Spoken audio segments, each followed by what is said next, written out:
بسم اللہ الرحمن الرحیم۔ السلام علیکم۔ میں شادی ہو کر سسرال میں آئی تو سسرال کا ماحول میری توقع کے مطابق ہی تھا۔ میں بہت خوش تھی کہ یہاں پر سبھی میرا خیال رکھنے والے تھے۔ سسرال میں ایک نند تھی، ایک ساس اور ایک دیور اور میرا شوہر، سبھی میرا بہت خیال رکھتے تھے۔ جب شادی کے کچھ ہی دن بعد میرے شوہر کی ملائیشیا واپسی ہوئی تو میں بہت پریشان ہو گئی کہ اب میں ان کے بغیر کیسے رہوں گی، نہ جانے کب تک مجھے ان کے بغیر رہنا پڑے گا۔ مگر وہ بار بار مجھے تسلی دینے لگے کہ جلد ہی مجھے اپنے پاس بلا لیں گے۔ گو کہ مجھے ان کے وعدوں پر یقین نہیں تھا۔ میں نے یہی دیکھا تھا کہ جو بھی شوہر حضرات تھے وہ باہر جا کر گویا اپنی بیوی کو بھول ہی جاتے تھے۔ اسے اپنے پاس بلانا تو دور کی بات، وہ خود بھی کئی کئی سال بعد واپس لوٹتے تھے۔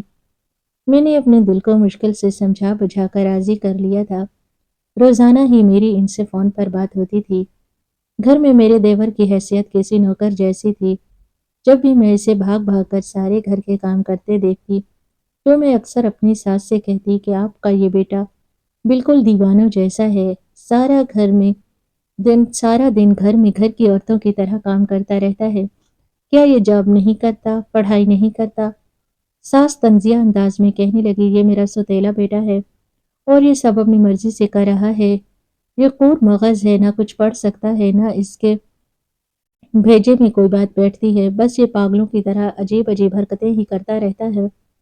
میں نے دیکھا تھا کہ ذہین کے ہاتھ میں بہت ذائقہ تھا، وہ کھانا بہت اچھا بناتا اور باقی سارے کام بھی وہ بہت سگڑ عورتوں کے انداز میں کرتا تھا۔ میرے بھی جب پہلی بار کپڑے دھو کر اس نے استری کیے تھے تو کتنی دیر تک میں حیرت زدہ رہی۔ مجھے ہچکچاہٹ ہونے لگی تھی کہ میں اپنے دیور سے اپنے کام کرواؤں، لیکن شوہر نے کہا، اسے یہ سب کرنے کی عادت ہے، تم زیادہ محسوس مت کیا کرو، اب تو میرے پاس آنے کی تیاری کر لو، میں جلد ہی تمہیں بلانے والا ہوں۔ اور پھر تھوڑے ہی عرصے بعد انہوں نے میرے لیے ویزا بھیج دیا۔ میرے سارے کاغذات مکمل ہو گئے تھے، مجھے اپنی آنکھوں پر یقین نہیں آ رہا تھا۔ پھر جس دن میری فلائٹ تھی، اس دن میں اپنی امی سے ملنے کے لیے گئی تو انہوں نے مجھے مسکراتے ہوئے اپنے گلے سے لگا لیا۔ جیتی رہو بیٹی، میں نے تمہیں کہا تھا نا کہ تمہیں بہت اچھے گھر میں بیاہ کر بھیج رہی ہوں، شوہر تمہاری قدر بھی کرے گا اور تم سے محبت بھی کرے گا۔ اور دیکھو میرا یہ خیال غلط ثابت نہیں ہوا۔ اب میں اپنے شوہر کے پاس ملائیشیا میں آ گئی تھی۔ یہاں پر زندگی بہت خوبصورت ہے، بالکل میرے خوابوں جیسی، جیسا میں نے سوچا تھا مجھے سب کچھ ویسا ہی ملا۔ میرا شوہر میرا بہت زیادہ خیال رکھتے، روزانہ مجھے گھمانے پھرانے کے لیے لے کر جاتے تھے۔ کتنے کتنے گھنٹے ہم پارکوں میں، سڑکوں پر، ہوٹل میں ادھر ادھر گھومتے رہتے تھے۔ گو کہ وہ ٹیکسی چلاتے تھے اور جو بھی کماتے وہ گھر بھیج دیا کرتے تھے۔ مگر اب انہوں نے میری چھوٹی چھوٹی خواہشوں کو پورا کرنے کے لیے پارٹ ٹائم کام کرنا بھی شروع کر دیا تھا۔ جب وہ گھر واپس آتے تو میں ان کی تھکن کا احساس کر کے گھر میں ہی بیٹھی رہ جاتی۔ کئی بار دل چاہتا کہ میں نوکری کر لوں، مگر میرے شوہر کو یہ بات پسند نہیں تھی کہ میں خود کو تھکاؤں۔ اور اب تو اللہ نے مجھ پر کرم بھی کر دیا تھا، میں ماں بننے والی تھی اور اس حالت میں تو مجھے بہت زیادہ آرام کی بھی ضرورت تھی۔ ماں جب بھی فون کرتی تو ہزاروں نصیحتیں اور ہدایات کرتی، جب اپنی ساسو ماں سے بات ہوتی تو وہ بھی مجھے بہت ساری ہدایات دیتی۔ ان کے خاندان کا یہ پہلا بچہ تھا، اس لیے وہ بہت ہی زیادہ پرجوش تھیں۔ ان دنوں میرے شوہر اب پہلے سے تھوڑے پریشان نظر آنے لگے تھے۔ اب وہ اپنی بہن کی شادی کرنے والے تھے، جو کہ شادی کے بعد اپنے شوہر کے ساتھ امریکہ جانے والی تھی۔ وہ لوگ بہت امیر تھے، کسی طرح سے بھی میرے سسرال والوں کے ہم پلہ نہیں تھے۔ نہ جانے کیسے انہوں نے صبا کو پسند کر لیا اور اسے اپنے خاندان کی زینت بنانے پر بھی تیار ہو گئے۔ میری ساس کو تو ابھی تک جیسے یقین ہی نہیں آ رہا تھا۔ میرے شوہر نے انہیں بار بار کہتا رہتے، میں حیران رہ گئی جب مجھے پتا چلا کہ یہ رشتہ زعیم نے کروایا ہے اور وہ اس کے دوست کا کوئی کزن تھا، جسے پاکستانی سلجھی ہوئی لڑکی شریف لڑکی کے ساتھ شادی کرنی تھی۔ یوں میرے شوہر کے منع کرنے کے بعد بھی میری ساس نے اس رشتے سے انکار نہیں کیا تھا، بلکہ ہر بار میرے شوہر کو مطمئن کرتی کہ رشتہ ہر لحاظ سے اچھا ہے، تم کسی قسم کی فکر مت کرو۔ اور یوں صبا رخصت ہو کر اپنے سسرال چلی گئی تھی۔ اب اس کی رخصتی ہوتے ہی سارے اندیشے دم توڑ گئے تھے۔ جلد ہی وہ اپنے شوہر کے پاس امریکہ چلی گئی۔ ان دنوں میری ساس کے ساتھ رابطہ منقطع ہو گیا تھا۔ جب بھی میرے شوہر گھر فون کرتے تو زعیم ہی کال اٹھاتا۔ امی کی طبیعت ٹھیک نہیں ہے، آرام کر رہی ہیں، بعد میں کال کر لیجیے گا، آپ کی بات کروا دوں گا۔ ساس اب بات پہلے سے بھی زیادہ مختصر کرنے لگی تھی۔ میرے شوہر پریشان تھے کہ نہ جانے وہ مجھ سے کسی بات پر ناراض ہیں جو مجھ سے بات نہیں کرتی، مگر وہ ہنس کر میرے شوہر کی ساری خفگی کو نظر انداز کر دیا کرتی تھی۔ زندگی کے سفر میں انسان کی خواب دیکھتا ہے، مگر تعبیریں ہمیشہ ویسی نہیں ہوتی جیسی ہم سوچتے تھے۔ ملائیشیا میں گزرا وہ وقت میری زندگی کا سنہری دور تھا، جہاں میری بیٹی کی پیدائش نے ہمارے گھر کو خوشیوں سے بھر دیا تھا۔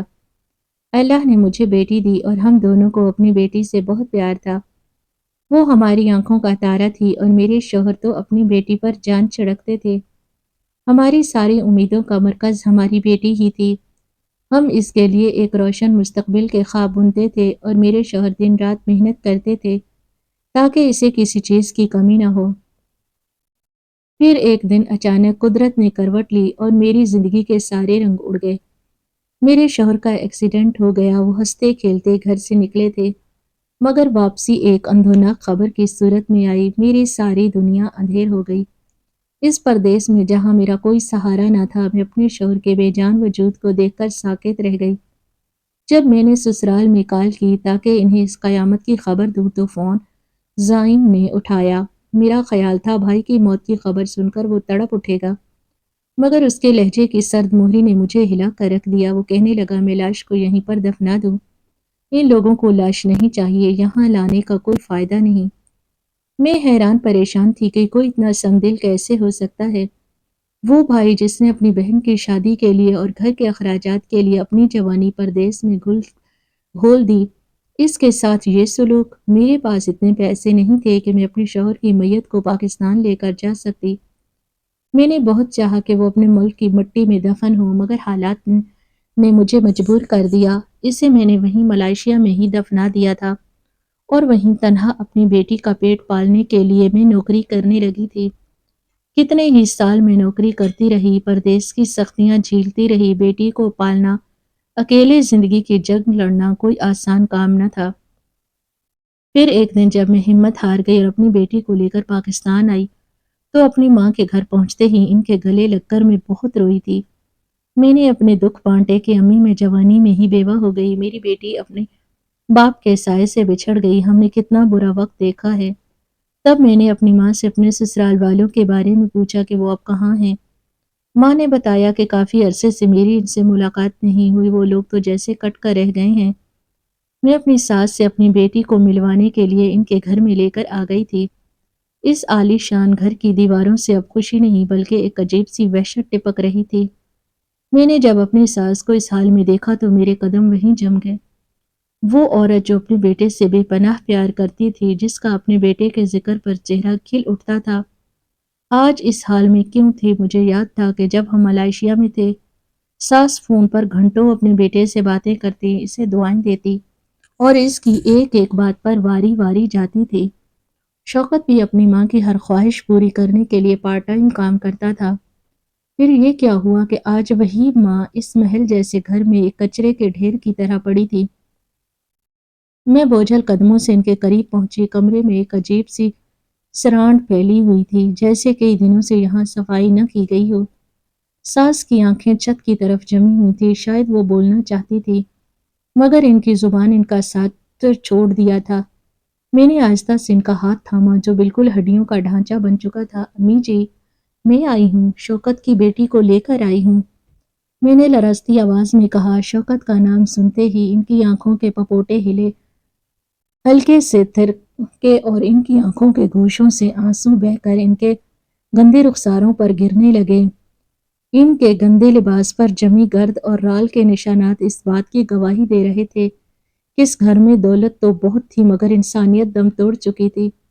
میں نے کمرے کا جائزہ لیا۔ دیوار پر شوکت کی ایک پرانی تصویر لگی تھی جس پر دھول کی مٹی کی تہ جمی ہوئی تھی۔ اس تصویر کو دیکھ کر میرا دل کٹ کر رہ گیا۔ جس پر بیٹے نے اپنی ماں کی آسودگی کے لیے اپنی جان دے دی، اس کی ماں کو اس حال میں چھوڑ دیا گیا تھا۔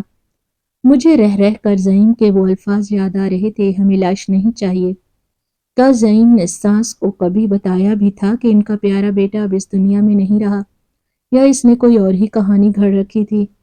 میری بیٹی ڈر کر میرے پیچھے چھپ گئی تھی، وہ اس ماحول سے ناواقف تھی، اسے سمجھ نہیں آ رہا تھا کہ یہ بدحال عورت اس کی دادی ہے۔ میں نے ہمت جمع کی اور کچن کی طرف گئی تاکہ ان کے لیے کچھ کھانے کو لا سکوں یا پانی پلا سکوں، مگر کچن کا حال دیکھ کر میری حیرت کی انتہا نہ رہی۔ وہاں ہر چیز بکھری پڑی تھی، قیمتی کراکری پر جالا لگا ہوا تھا، مگر فریج میں کچھ خاص نہ تھا۔ ایسا لگتا تھا اس گھر میں رہنے والے صرف اپنی ذات کی حد تک محدود تھے۔ تبھی باہر سے ایک گاڑی رکنے کی آواز آئی، میرا دل زور سے دھڑکنے لگا۔ مجھے اندازہ تھا کہ اب میرا سامنا اس حقیقت سے ہوگا جس نے میرے ہنستے بستے خاندان کو اس موڑ پر لا کھڑا کیا تھا۔ ساس کی وہ بے بس نظریں ابھی بھی مجھ پر جمی ہوئی تھی، جیسے وہ مجھ سے کچھ مانگ رہی ہو، کوئی معافی یا شاید کوئی مدد۔ میں نے سوچا جو عورت بالکل اکیلی ہو گئی، اپنے بیٹے اور بیٹی کے لیے تڑپتی تھی، اس کے ساتھ زعیم نے ایسا کیا سلوک کیا کہ وہ آج زندہ درگور ہو چکی تھی۔ کمرے میں موجود وہ قیمتی پردے اور فانوس ساس کی اس حالت کا مذاق اڑا رہے تھے۔ میں نے کپڑا اٹھایا اور ساس کا منہ صاف کرنے لگی۔ ان کے جسم سے اٹھتی بو مجھے پیچھے ہٹنے پر مجبور کر رہی تھی، مگر ممتا اور رشتے کا بھرم مجھے وہیں روکے ہوئے تھا۔ میں سوچ رہی تھی کہ اگر شوکت زندہ ہوتا اور اپنی ماں کو اس حال میں دیکھتا تو اس کا کیا حال ہوتا، جو شخص اپنی ماں کی ایک پکار پر سب کچھ چھوڑ دیتا تھا۔ اس کی ماں کو آج ایک گھونٹ پانی دینے والا بھی کوئی نہ تھا۔ گھر کی اس خوبصورتی کے پیچھے کوئی بہت بڑا راز چھپا تھا، کوئی ایسی کہانی جو زعیم نے بڑی مہارت سے چھپا رکھی تھی۔ میں نے دیکھا کہ ساس کے ہاتھ کی انگلیاں مڑی ہوئی تھیں، جیسے وہ کسی چیز کو پکڑنے کی کوشش کر رہی ہوں۔ کیا انہیں زعیم پر بھروسہ کرنے کی سزا مل رہی تھی، یا پھر یہ وہی مکافات عمل تھا جس کا شکار ہر وہ انسان ہوتا ہے جو اپنوں کے ساتھ دھوکہ کرتا ہے؟ میں وہیں کھڑی ان کی حالت زار دیکھتی رہی۔ میرے ذہن میں ہزاروں سوالات گردش کرنے لگے، جن کا جواب صرف زعیم یا میری ساس ہی دے سکتی تھی۔ میں ابھی ساس کی ویل چیئر کے پاس کھڑی ان کی بدحالی پر آنسو بہا ہی رہی تھی کہ اچانک کمرے کے بھاری پردے ہلے اور دروازے پر ایک سایہ لہرایا۔ میں نے چونک کر دیکھا تو سامنے زعیم کھڑا تھا۔ اس کے چہرے پر وہ پرانی معصومیت اور سادگی اب کہیں بھی نہیں تھی میں جو برسوں پہلے دیکھی تھی۔ اس کے لباس سے عمارت ٹپک رہی تھی، بالوں کا سٹائل بدلا ہوا تھا اور کلائی پر ایک مہنگی گھڑی چمک رہی تھی، مگر اس کی آنکھوں میں ایک ایسی سردی تھی جو انسانیت کو منجمد کر دے۔ مجھے وہاں دیکھ کر اس کے ماتھے پر ایک شکن تک نہ آئی، مگر اس کے لبوں پر ایک زہریلی اور فاتحانہ مسکراہٹ رقص کرنے لگی۔ میں نے تڑپ کر اس سے پوچھا، زعیم یہ سب کیا ہے؟ تم نے ماں جی کا یہ حال کر رکھا ہے، کیا تمہیں ذرا بھی خدا کا خوف نہیں آتا؟ تم اتنے بڑے عالیشان گھر میں رہ رہے ہو، باہر اتنی گاڑیاں کھڑی ہیں، نوکر چاکر ہونے چاہیے، مگر تم نے اپنی سگی ماں کو اس حال میں کیوں چھوڑا؟ تم انہیں کسی اچھے ڈاکٹر کو کیوں نہیں دکھا رہے؟ ان کے کپڑے دیکھو، ان کا حلیہ دیکھو، ان کے منہ سے رال ٹپک رہی ہے اور کوئی صاف کرنے والا بھی نہیں۔ کیا کوئی انسان اپنے خون کے ساتھ ایسا سنگ دلانہ سلوک کر سکتا ہے؟ میری آواز میں غصہ، کرب اور حیرت کا سمندر ٹھانٹھے مار رہا تھا۔ میں چاہتی تھی کہ وہ شرمندہ ہو، کوئی معذرت کرے یا کم از کم اس بدحالی کی کوئی وجہ بتائے، مگر جو جواب اس نے دیا اس نے میرے پیروں تلے سے زمین نکال دی۔ زعیم ایک لمبا اور تلخ قہقہ لگا کر ہنس پڑا، ایک ایسا قہقہ جس میں برسوں کی کڑھن چھپی ہوئی تھی، نفرت اور انتقام کی آگ بھری تھی۔ وہ کہنے لگا، ڈاکٹر، علاج اور ہمدردی۔ بھابھی، آپ شاید اب بھی خوابوں کی دنیا میں رہ رہی ہیں۔ آپ کو لگتا ہے کہ میں ان کا علاج کرواؤں گا؟ یہ عورت اسی قابل ہے، اسے ان کے کیے کی سزا مل رہی ہے۔ میں تو ہر صبح اٹھ کر ان کا یہ چہرہ دیکھتا ہوں تاکہ میرا دل سکون پا سکے۔ میں تو بس اس بات کا انتظار کر رہا ہوں کہ یہ کب تک اس ذلت بھرے عذاب کو جھیلتی ہے۔ یہ جتنا تڑپے گی مجھے اتنا ہی قرار آئے گا۔ میں حیران پریشان تھی کہ میری ساس نے ایسا کیا کیا تھا اور زعیم کیسی باتیں کر رہا تھا۔ میرے لیے تو وہ ایک بہت اچھی اور محبت کرنے والی ساس تھی، جنہوں نے ہمیشہ میرا خیال رکھنا، اپنے بیٹوں پر جان چھڑکتی تھی۔ میں نے لرزتی آواز میں پوچھا، زعیم تم پاگل تو نہیں ہو گئے؟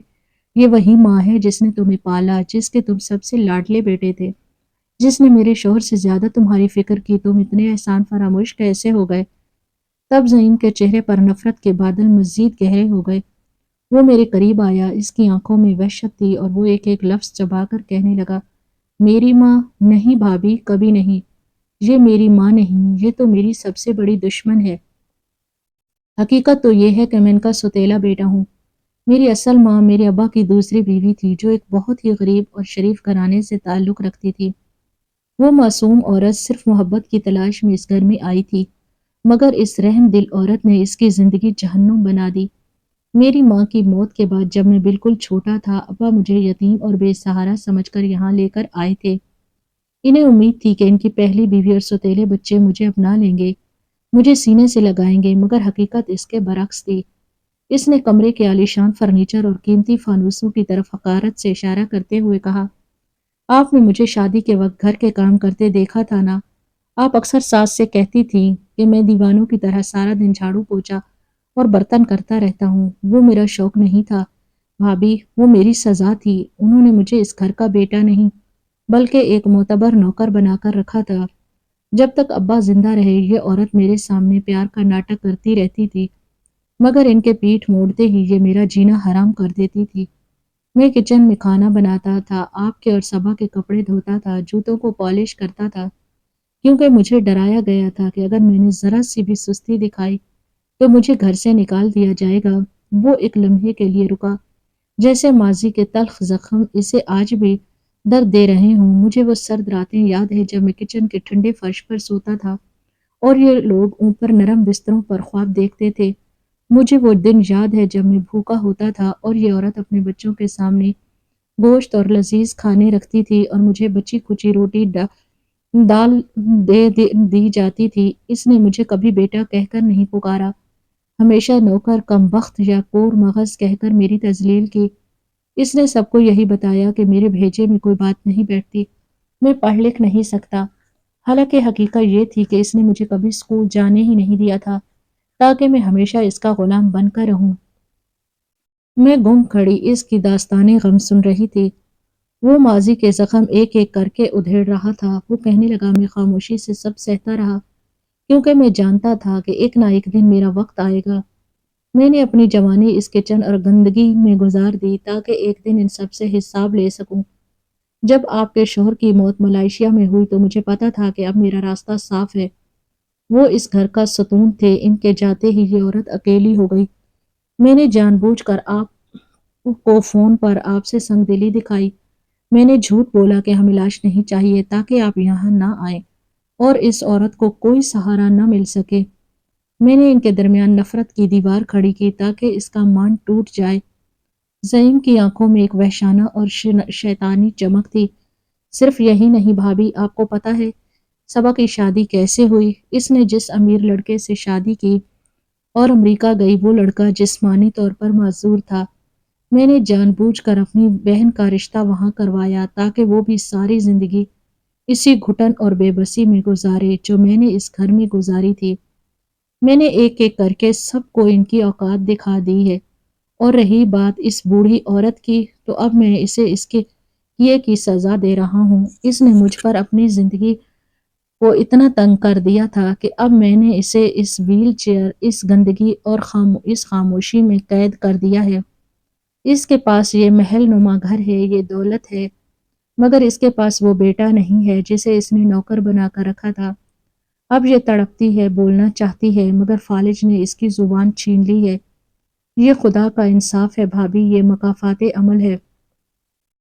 وہ تلخی سے ہنسا اور ساس کی طرف دیکھ کر بولا، دیکھو اسے، اب اس کی رال ٹپکتی ہے، یہ بول نہیں سکتی، یہ ہل نہیں سکتی، یہ اپنی دولت کو روتی ہے یا اپنی قسمت کو، مجھے نہیں معلوم، مگر مجھے دلی سکون ملتا ہے اسے اس حال میں دیکھ کر۔ اس نے میری ماں کو رلایا تھا، آج یہ خود رو رہی ہے۔ میں لرز کر رہ گئی۔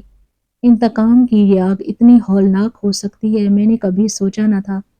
زعیم نے اپنی زندگی کے کئی سال ایک اداکار کی طرح گزارے تھے اور اب وہ ایک ایسا جال بن چکا تھا جس میں پورا خاندان سسک رہا تھا۔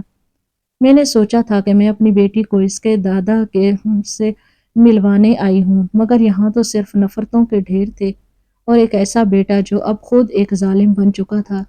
زعیم کہنے لگا، بھابھی اب آپ یہاں سے چلی جائیں، آپ کا یہاں کچھ نہیں ہے، یہ سارا جاہو جلال، یہ گھر، یہ جائیداد اب قانونی طور پر میری ہے۔ میں نے اس کے لیے بہت ذلت سہی ہے، اب میری باری ہے کہ میں دوسروں کو ذلیل کروں۔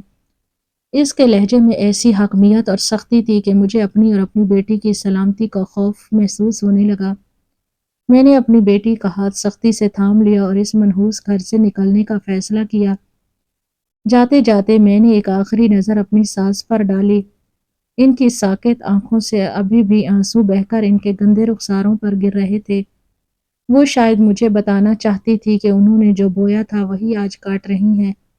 وہ ممتا جو کبھی شوکت کے لیے تھی، آج زعیم کی نفرت کے سامنے بے بس تھی۔ مکافات عمل کا یہ پہیہ اتنی بے رحمی سے گھوما تھا کہ سب کچھ کچل کر رکھ دیا تھا۔ میں اس پر شکوہ محل سے باہر نکل آئی، مگر میرے کانوں میں زعیم کی وہ تلخ ہنسی اور ساس کی خاموش چیخیں اب بھی گونج رہی تھیں۔ زندگی نے مجھے ایک بڑا سبق سکھا دیا تھا کہ چاہے کوئی کتنا ہی بڑا محل کیوں نہ بنا لے، اگر اس کی بنیادیں دوسروں کے دکھوں پر ہوں گی تو انجام ایسا ہی عبرتناک ہوگا۔ کچھ عرصے بعد ہم نے خود ہی میری بیٹی کا حصہ اس کے نام کر دیا تھا، جس کی مدد سے میں نے اپنا بزنس شروع کر دیا اور باقی کی زندگی اپنی بیٹی کے لیے وقف کر دی، کیونکہ اب میں نہ تو دوسری شادی کر سکتی تھی اور نہ ہی کسی اور مرد کو وہ محبت دے سکتی تھی جو مجھے اپنے شوہر سے تھی۔ بس اب یہی میری زندگی کا مقصد تھا، اپنی بیٹی کو زندگی کی ساری خوشیاں دینا۔ دوستو، کہانی اچھی لگی ہو تو ویڈیو کو لائک اور چینل کو ضرور سبسکرائب کر دیں۔ شکریہ۔